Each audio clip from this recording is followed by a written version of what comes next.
Hello friends, कैसे हैं आप सब लोग। आशा करता हूं कि आप सब लोग बहुत अच्छे होंगे, मस्त होंगे, स्वस्थ होंगे। दोस्तों, PGI-MER चंडीगढ़ में कुछ भर्तियां निकली हुई है जिसमें लगभग सभी दिव्यांग, सभी मैं इसलिए कह रहा हूं क्योंकि इसमें बहुत सारे दिव्यांग अप्लाई कर सकते हैं। देखो, पोस्टें बहुत कम है। पोस्टों की अगर मैं बात करूं तो केवल 55 पोस्ट है। अब बहुत सारे दिव्यांग साथी कहेंगे कि 55 पोस्टों में क्या होगा। देखो, जहाँ पर 1 लाख भर्ती आती है और वहाँ पर बहुत सारे दिव्यांग एलिजिबल ही नहीं होते हैं, तो उन 1 लाख भर्तियों का क्या, आपको तो एक पोस्ट से मतलब है ना। तो अगर 55 हैं और आप एलिजिबल हो तो आप यहाँ पर फॉर्म ज़रूर फिल कर देना। अब आप में से बहुत सारे साथी ऐसे हैं जो कमेंट बॉक्स में पूछेंगे क्या हम भर सकते हैं, क्या हम अप्लाई कर सकते हैं, क्या हम एलिजिबल है। तो देखो दोस्तों, आप कमेंट बॉक्स में अगर यही बात पूछोगे तो आपको कोई जवाब नहीं मिलेगा, क्योंकि आप लोग वही चीज़ कमेंट बॉक्स में बार बार पूछते हैं जो मैंने वीडियो बनाई है। वीडियो इसलिए बनी है ताकि आपको समझ आ जाए तो कौन कौन डिसेबिलिटी इसमें एलिजिबल है, एक एक बहुत अच्छे से बताऊंगा। इसलिए अगर वीडियो देखोगे तो सब कुछ समझ आ जाएगा, वीडियो नहीं देखोगे तो कुछ नहीं समझ में आएगा, कमेंट बॉक्स में पूछते ही रह जाओगे, बाकी समझ कुछ नहीं आएगा। इसलिए अगर अच्छे से समझना है, आपकी डिसेबिलिटी जो भी है सभी को बहुत आराम से बताऊंगा। इस वीडियो को ध्यान से ज़रूर देख लेना। बहुत अच्छी पोस्ट है, सैलरी भी बहुत अच्छी है। आपको एक पोस्ट से मतलब है, यहाँ पर 1 लाख या 55 से मतलब नहीं है। तो अगर आपकी एजुकेशन क्वालिफिकेशन मैच कर जाती है, मैं आगे सब कुछ बताऊंगा, और आप एलिजिबल हो तो आप इन पोस्ट के लिए अप्लाई ज़रूर करना। इसका लिंक भी मैं अपने टेलीग्राम चैनल पर शेयर कर दूंगा, वहां से क्लिक करके आप इसका फॉर्म भर सकते हो। दोस्तों, चैनल पर नए हो तो सब्सक्राइब ज़रूर करना, अपने दिव्यांग साथियों तक वीडियो को शेयर ज़रूर करना, और लाइक करने में आपके बिल्कुल भी पैसे नहीं लगते हैं, इसलिए वीडियो को लाइक भी ज़रूर कर दिया करो। देखो दोस्तों, अगर मैं इन पोस्टों की बात करूं तो ये आई है post graduate institute of medical education and research Chandigarh में, यानी PGI-MER में। दोस्तों, यहाँ पर टोटल पोस्ट 55 है। ABC मतलब ग्रुप ए की भी पोस्ट है, ग्रुप बी की भी पोस्ट है और ग्रुप सी की भी पोस्ट है। इनके फॉर्म फिल होना शुरू हो गए हैं 1 तारीख से, मतलब 1/1/2026 से, और ये 16 फरवरी 2026 तक इसके फॉर्म भरे जाएंगे। इसलिए 16 तारीख से पहले पहले इसका फॉर्म भर देना। सबसे अच्छी बात दिव्यांगजनों के लिए ये है कि यहाँ पर दिव्यांगजनों की किसी प्रकार की कोई फीस नहीं लग रही है, मतलब एग्जेम्प्टेड है। दोस्तों, इस वीडियो को ध्यान से ज़रूर देखना, एजुकेशन क्वालिफिकेशन सब कुछ यहाँ पर मैं बताऊंगा। पहले हम देख लेते हैं कि किस पोस्ट के लिए कौन कौन दिव्यांगजन एलिजिबल है। जैसे सबसे पहली पोस्ट है ब्लड ट्रांसफ्यूजन ऑफिसर की, तो इसमें अगर आप लो विजन है तो अप्लाई कर सकते हो, HH वाले हो तो अप्लाई कर सकते हो। इसके अलावा अगर आपके एक हाथ में दिक्कत है, एक पैर में LCDW AAV वाले हैं या ASD माइल्ड वाले हैं तो अप्लाई कर सकते हैं।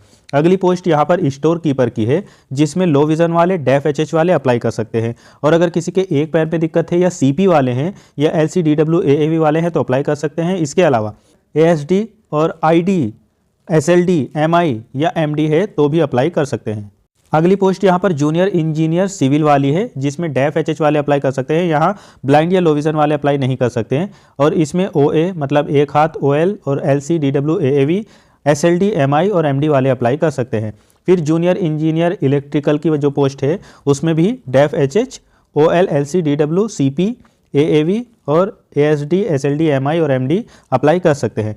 अब आप मुझे कमेंट बॉक्स में बताओ, मैं आपको इतने अच्छे से बता रहा हूँ, कहाँ आपको समझ नहीं आ रहा। देखो, अगली पोस्ट है यहाँ पर जूनियर इंजीनियर हॉर्टिकल्चर की, तो इसमें डेफ HH अप्लाई कर सकते हैं।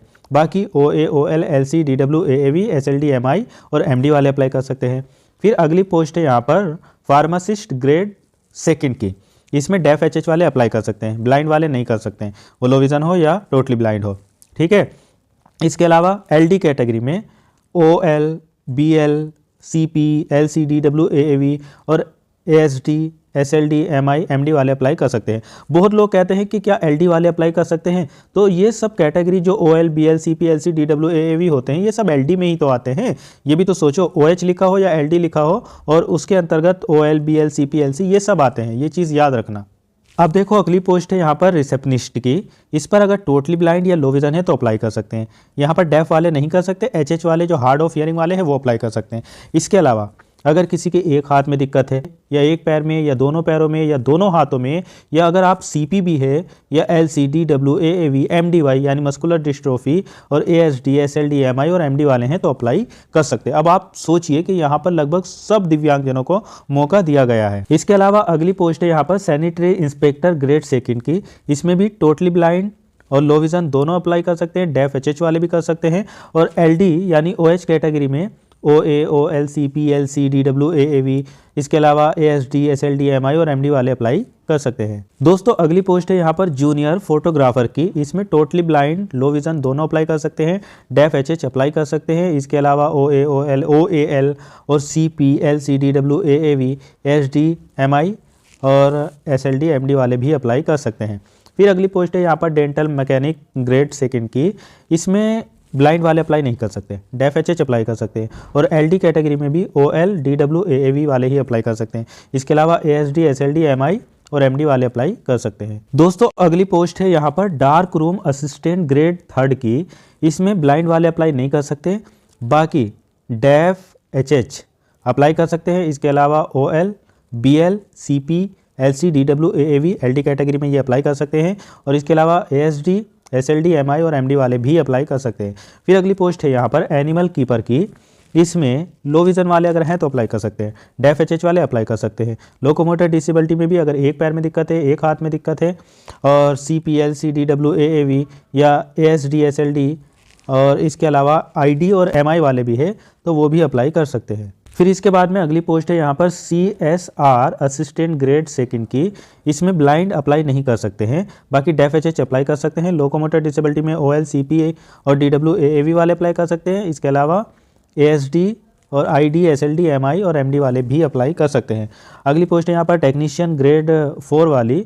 इसमें डेफ HH वाले अप्लाई कर सकते हैं, ब्लाइंड नहीं कर सकते हैं। बाकी LD कैटेगरी में OL, LC, DW, AAV वाले अप्लाई कर सकते हैं, और इसके अलावा ASD, SLD, MI और MD वाले भी अप्लाई कर सकते हैं। अगली पोस्ट यहाँ पर लेबोरेटरी अटेंडेंट ग्रेड 2 की है। इसमें लो विजन वाले अप्लाई कर सकते हैं, डेफ HH वाले भी अप्लाई कर सकते हैं, और LD कैटेगरी में OL, CP, LC, DW, AAV, इसके अलावा ASD वो मॉडरेट हो या माइल्ड हो, और ID और इसके अलावा SLD, MI ये सब और MD वाले भी अप्लाई कर सकते हैं। फिर अगली पोस्ट है टेक्नीशियन ग्रेड 1 की, जो लॉन्ड्री वाली पोस्टें होती है। इस पर टोटली ब्लाइंड, लो विजन दोनों अप्लाई कर सकते हैं, डेफ HH वाले भी अप्लाई कर सकते हैं। LD कैटेगरी में OL, LC, DW, AAV और इसके अलावा ASD ये माइल्ड वाले, और ID, SLD, MI वाले अप्लाई कर सकते हैं, MD वाले भी अप्लाई कर सकते हैं। अब बताओ आपको कहानी समझ में आया? बहुत अच्छे से बता दिया सब कुछ। इसके बाद भी अगर आपको समझ ना आए तो फिर मेरी कोई गलती नहीं है। ये जितनी भी मैंने कैटेगरी बताई ये सभी फॉर्म भर सकते हैं। अब देखो वैसे तो मैंने जितनी कैटेगरी पीछे बताई हैं वो सभी एलिजिबल है, सभी फॉर्म भर सकते हैं। फिर भी यहाँ पर स्पेशली पोस्ट किसकी दी हुई है ये देख लेते हैं। ब्लड ट्रांसफ्यूजन ऑफिसर में जो है उसमें तो अलग से दिव्यांगों की पोस्ट नहीं दी है, लेकिन जो दिव्यांगजन एलिजिबल है वो अप्लाई कर सकते हैं।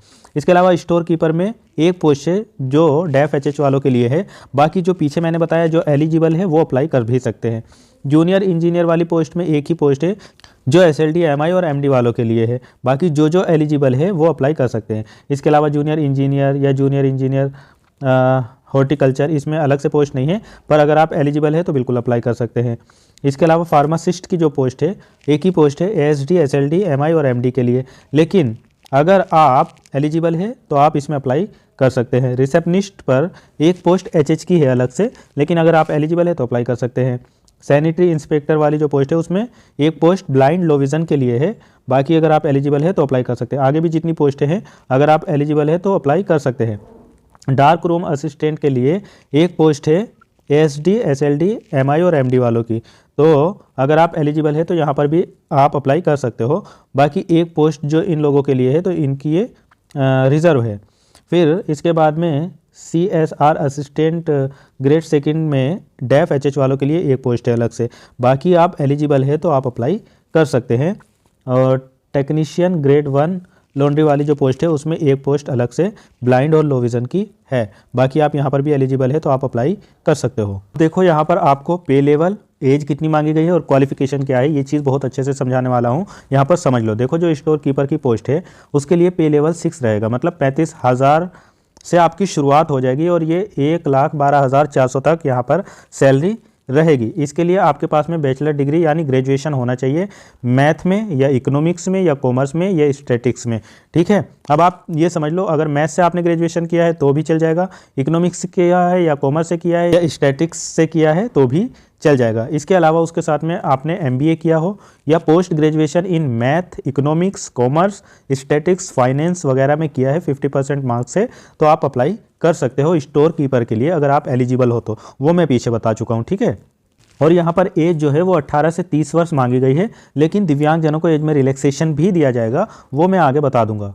अगली पोस्ट थी यहाँ पर जूनियर इंजीनियर सिविल वाली। इसके लिए भी पे लेवल 6 रहेगा, 18 से 30 वर्ष एज है, और इसके लिए degree in respective branch of engineering, ठीक है। जैसे सिविल वगैरह में आपने इंजीनियरिंग की हो और minimum 3 years diploma in respective branch में हो तो आप इसमें अप्लाई कर सकते हो। जूनियर इंजीनियर इलेक्ट्रिकल के लिए सेम प्रोसेस रहेगा और सेम आपकी एजुकेशन रहेगी, मतलब आपने इलेक्ट्रिकल में इंजीनियरिंग की हो तो अप्लाई कर सकते हो। अगली पोस्ट यहाँ पर जूनियर इंजीनियर हॉर्टिकल्चर वाली थी। इसके लिए पे लेवल 6 ही रहेगा, 18 से 30 वर्ष एज, और इसमें भी आपने इंजीनियरिंग हॉर्टिकल्चर वगैरह में की है तो आप अप्लाई कर सकते हो। दोस्तों अगली पोस्ट है यहाँ पर फार्मासिस्ट वाली। इसके लिए पे लेवल 5 रहेगा और 18 से 30 वर्ष एज मांगी गई है। इसमें आपके पास में मैट्रिक्स यानी हाई स्कूल होना चाहिए और उसके साथ में आपने डिप्लोमा इन फार्मेसी किया हो किसी भी रिकॉग्नाइज यूनिवर्सिटी से, और आप रजिस्टर्ड हो pharmacist under the pharmacy act 1948 में, तो आप अप्लाई कर सकते हो। दोस्तों अगली पोस्ट है रिसेप्शनिस्ट की। इसके लिए पे लेवल 5 ही रहेगा, 18 से 30 वर्ष एज मांगी गई है। इसके लिए degree from a recognise university से होनी चाहिए और इसके साथ में आपने post graduate diploma in journalism में किया हो या पब्लिक रिलेशन में किया हो तो आप रिसेप्शनिस्ट की पोस्ट पर अप्लाई कर सकते हो। बाकी डिजायरेबल आगे है, इनकी कोई ज़रूरत नहीं है। इसके बाद अगली पोस्ट है यहाँ पर सैनिटरी इंस्पेक्टर ग्रेड 2 वाली। इसके लिए पे लेवल 5 ही रहेगा, 18 से 30 वर्ष एज इसमें भी मांगी गई है। यहाँ पर आपके पास में हाई स्कूल हो और उसके साथ में आपके पास में सर्टिफिकेट या सैनिटरी इंस्पेक्टर कोर्स आपने किया हो तो आप इसमें अप्लाई कर सकते हो। एटलीस्ट 4 ईयर का आपके पास में एक्सपीरियंस भी होना चाहिए। जूनियर फोटोग्राफर की पोस्ट के लिए पे लेवल यहाँ पर 5 रहेगा, 18 से 30 वर्ष एज मांगी गई है। यहाँ पर भी आपके पास में मैट्रिक्स यानी हाई स्कूल होना चाहिए और डिप्लोमा इन फोटोग्राफी में होना चाहिए और 2 इयर्स का एक्सपीरियंस होना चाहिए। अब बहुत सारे दिव्यांग साथी अभी मुझे मैसेज करेंगे कि जो आपने ये पोस्ट बताई है इनसे रिलेटेड दिव्यांगजनों के पास में क्वालिफिकेशन होती नहीं है। तो भाई ऐसा नहीं है, अगर किसी एक के पास में नहीं है तो दिव्यांग भी बहुत सारे हैं और सब ने अलग अलग एजुकेशन क्वालिफिकेशन ले रखी है। तो बहुत सारे लोगों के पास में ये क्वालिफिकेशन होगी और बहुत सारे के पास में नहीं भी होगी, इसलिए गलत कमेंट करने से बचना। अगली पोस्ट है यहाँ पर डेंटल मैकेनिक ग्रेड 2 की। तो इसके लिए पे लेवल 4 रहेगा और 18 से 30 वर्ष एज ही मांगी गई है। इसमें आपने मैट्रिक्स किया हो विद साइंस से, मतलब हाई स्कूल आपका साइंस से हो और इसके अलावा डेंटल मैकेनिक कोर्स आपने किया हो 2 साल का, 2 साल की ड्यूरेशन रही हो, आपने किया हो तो आप इसमें अप्लाई कर सकते हो। देखो बहुत सारे दिव्यांग साथी हैं जो मेडिकल लाइन में भी जाना चाहते हैं, इसलिए ये वीडियो सभी के लिए होती है। अगली पोस्ट यहाँ पर डार्क रूम असिस्टेंट की है। इसके लिए पे लेवल 2 रहेगा और 18 से 30 वर्ष एज इसमें भी रहेगी। इसके लिए आपके पास में मैट्रिक्स यानी हाई स्कूल होना चाहिए और डिप्लोमा या सर्टिफिकेट इन रेडियोग्राफी में अगर है 1 ईयर का तो आप इसमें अप्लाई कर सकते हो। अगली पोस्ट थी यहाँ पर एनिमल कीपर की। इसके लिए पे लेवल 2 ही रहेगा, 18 से 30 वर्ष एज। इसके लिए आपके पास में 10th होनी चाहिए विद साइंस से और 2 इयर्स का एक्सपीरियंस आपके पास में होना चाहिए breeding and keeping of animal में, तो आप इसमें अप्लाई कर सकते हो। फिर अगली पोस्ट यहाँ पर CSR असिस्टेंट ग्रेड 2 की। इसके लिए पे लेवल 2 ही रहेगा, 18 से 30 वर्ष एज और यहाँ पर आपने मैट्रिक्स विद साइंस से किया हो और इसके अलावा certificate course of operation theatre assistant का आपके पास में 1 वर्ष का होना चाहिए। दोस्तों अगली पोस्ट यहाँ पर लेबोरेटरी अटेंडेंट वाली थी। इसके लिए भी पे लेवल 2 रहेगा, 18 से 30 वर्ष एज और यहाँ पर आपके पास में हाई स्कूल होना चाहिए विद साइंस, मतलब साइंस आपका एक सब्जेक्ट रहा हो तो आप इसमें अप्लाई कर सकते हो। तो जनरली अगर किसी ने हाई स्कूल किया है, साइंस उनका सब्जेक्ट रहा है तो वो अप्लाई कर सकते हैं, यहाँ पर कोई एक्सपीरियंस वगैरह की ज़रूरत नहीं है। अगली पोस्ट यहाँ पर टेक्नीशियन ग्रेड 1 की है, लॉन्ड्री वाली। इसके लिए पे लेवल 1 रहेगा, 18 से 30 वर्ष एज। आपके पास में मैट्रिक होना चाहिए और ITI इन रिस्पेक्टिव ट्रेड में होनी चाहिए। यहाँ पर देखो 18 से 30 वर्ष एज मांगी गई है, लेकिन अगर आप PWD यानी दिव्यांगजन है और जनरल कैटेगरी से बिलोंग करते हैं तो 10 साल का रिलैक्सेशन दिया जाएगा। SC ST से बिलोंग करते हो तो 15 साल का रिलैक्सेशन दिया जाएगा और OBC से बिलोंग करते हो तो 13 इयर्स का रिलैक्सेशन दिया जाएगा। और सबसे अच्छी बात यह है कि ये आपकी परमानेंट पोस्ट है, टेम्परेरी नहीं है, परमानेंट है। यहाँ पर हर तरीके का रिजर्वेशन जो दिया जाएगा वो उन्हीं दिव्यांगजनों को दिया जाएगा जो 40% या उससे ज़्यादा हो गए। अब यहाँ पर टेम्परेरी और परमानेंट नहीं लिखा है। अगर आपका परमानेंट है तो बहुत अच्छी बात है, अगर आपका टेम्परेरी है तो आपका टेम्परेरी सर्टिफिकेट वैलिड होना चाहिए, इनवैलिड नहीं होना चाहिए। ठीक है, मतलब उसकी डेट जो है लास्ट डेट वो एक्सपायर नहीं होनी चाहिए। और दूसरी चीज़ और है, यहाँ पर मेडिकल बोर्ड, ये अपने मेडिकल बोर्ड से भी आपकी जांच करवाएंगे या करवा सकते हैं। ठीक है, इसके अलावा जो दिव्यांग साथी ऐसे हैं जिनको स्क्राइब वगैरह चाहिए, अगर वो टोटली ब्लाइंड या लोकोमोटर डिसेबिलिटी में बोथ आर्म वाले हैं या सीपी वाले हैं तो उनको बिना किसी सर्टिफिकेट बनवाए स्क्राइब मिल जाएगा, वो अपना स्क्राइब ले जा सकते हैं, अपना स्क्राइब अलाउड है। और इनके अलावा जो है जैसे टोटली ब्लाइंड या बोथ आर्म या सीपी के अलावा और जो दिव्यांग है, अगर उनको स्क्राइब या एक्स्ट्रा टाइम वगैरह चाहिए तो उनको यहाँ पर एनेक्सर 4 IV वाला ये बनवाना पड़ेगा मेडिकल ऑफिसर या सिविल सर्जन या medical superintendent government health care institution से आपको बनवाना पड़ेगा। अब इसमें कंफ्यूज नहीं होना, समझ लो, अगर आप टोटली ब्लाइंड हो या बोथ आर्म वाले हो या सीपी वाले हो तो आपको किसी प्रकार का कुछ नहीं बनवाना पड़ेगा, एनेक्सर वगैरह आप अपना स्क्राइब ले जा सकते हो। इनके अलावा अगर कोई और डिसेबल्ड स्क्राइब लेना चाहते हैं और एलिजिबल है स्क्राइब के लिए या एक्स्ट्रा टाइम के लिए तो उनको यहाँ पर एनेक्सर 4 यानी IV बनवाना पड़ेगा। और जब आप अपना फॉर्म वगैरह भरोगे तो यहाँ पर ईमेल आईडी पर इनको बताना भी पड़ेगा। ये सब चीज़ आप अच्छे से पढ़ लेना एक बार नोटिफिकेशन में। जब फॉर्म फिल करोगे जिसको स्क्राइब की ज़रूरत है, अगर वहाँ पर ऑप्शन आता है तो उसको यस कर देंगे, बाकी अपना स्क्राइब ले जा सकते हैं। और स्क्राइब ऐसा होना चाहिए जो इस फॉर्म को ना भरा हो और आपसे 1 स्टेप बिलो ही होना चाहिए, उसकी ID प्रूफ वगैरह भी आपसे मांगा जा सकता है। इसलिए जो एलिजिबल है वही अपना स्क्राइब लेंगे। जो ऐसे दिव्यांग साथी है जो स्क्राइब के लिए एलिजिबल है लेकिन वो स्क्राइब नहीं लेंगे, अपने से ही करेंगे, तो उनको एक्स्ट्रा टाइम यहाँ पर दिया जाएगा। इसके सिलेबस की अगर हम बात करें तो जो ग्रुप A की पोस्ट है उसमें नंबर ऑफ MCQs यानी जो क्वेश्चन रहेंगे वो 85 रहेंगे और 85 मिनट का ही टाइम मिलेगा और 85 मार्क्स के हो गए ये। और इसमें इंटरव्यू 15 नंबर का रहेगा, टोटल मार्क्स यहाँ पर 100 हो जाएंगे। जो ग्रुप B और ग्रुप C की पोस्ट है उसके क्वेश्चन जो रहेंगे वो 100 रहेंगे और आपको 100 मिनट का ही टाइम यहाँ पर मिलेगा और मार्क्स भी 100 रहेंगे। यहाँ पर कोई इंटरव्यू नहीं है ग्रुप B और ग्रुप C की पोस्ट पर, तो टोटल मार्क्स यहाँ पर 100 ही रहेंगे। यहाँ पर मिनिमम मार्क्स जो है वो 40% है, SC ST OBC के लिए 35% है और दिव्यांगजन जिस कैटेगरी से बिलोंग करते हैं उनके ही हिसाब से उनको मिनिमम मार्क्स लाना है। यहाँ पर एक चीज़ में आपको दिक्कत आ सकती है, आपका जो कंप्यूटर पर ही एग्ज़ाम होगा लेकिन आपका जो एग्ज़ाम होगा वो केवल इंग्लिश लैंग्वेज में ही होगा, यहाँ पर ये हिंदी में नहीं होगा और यहाँ पर माइनस मार्किंग भी रहेगी 0.25 की। बाकी दोस्तों आप सेंटर भी अपने हिसाब से ले सकते हो जहाँ भी लेना हो, जैसे आप अमृतसर, बेंगलुरु, भोपाल या चंडीगढ़, मोहाली, देहरादून या दिल्ली NCR, हैदराबाद, जयपुर, जम्मू, कोलकाता और लखनऊ, पटना, शिमला, यहाँ पर कहीं भी आप अपनी पसंद से सेंटर ले सकते हो। दोस्तों अप्लाई करने के लिए ये इनकी वेबसाइट है www.pgimer.edu.in। मैं इसको अपने टेलीग्राम चैनल पर शेयर कर दूंगा, डायरेक्ट लिंक शेयर कर दूंगा, बस उस पर क्लिक करके आप रजिस्टर्ड का ऑप्शन दिखाई देगा और लॉगिन का आपको पहले रजिस्टर पर क्लिक करके अपनी पूरी डिटेल फिल कर लेंगे और आपकी ईमेल ID वगैरह पर OTP जाएगा। OTP वगैरह डालने के बाद में फिर ध्यानपूर्वक अपना फॉर्म पूरा फिल कर देंगे। दोस्तों सब कुछ बताने में वीडियो थोड़ा सा लंबा हो गया लेकिन कोई बात नहीं, आपके काम की बातें ही बताई है, कोई फर्जी चीज़ें इसमें मैंने नहीं बताई है, इसलिए वीडियो लंबा हो गया तो कोई दिक्कत की बात नहीं है। मुझे लगता है मैंने सब कुछ इस वीडियो में आपको बता दिया। अगर वीडियो पसंद आई है तो इसको लाइक कर दो, शेयर कर दो और चैनल को सब्सक्राइब ज़रूर कर लो। मिलता हूँ फिर किसी और वीडियो में। Thank you so much.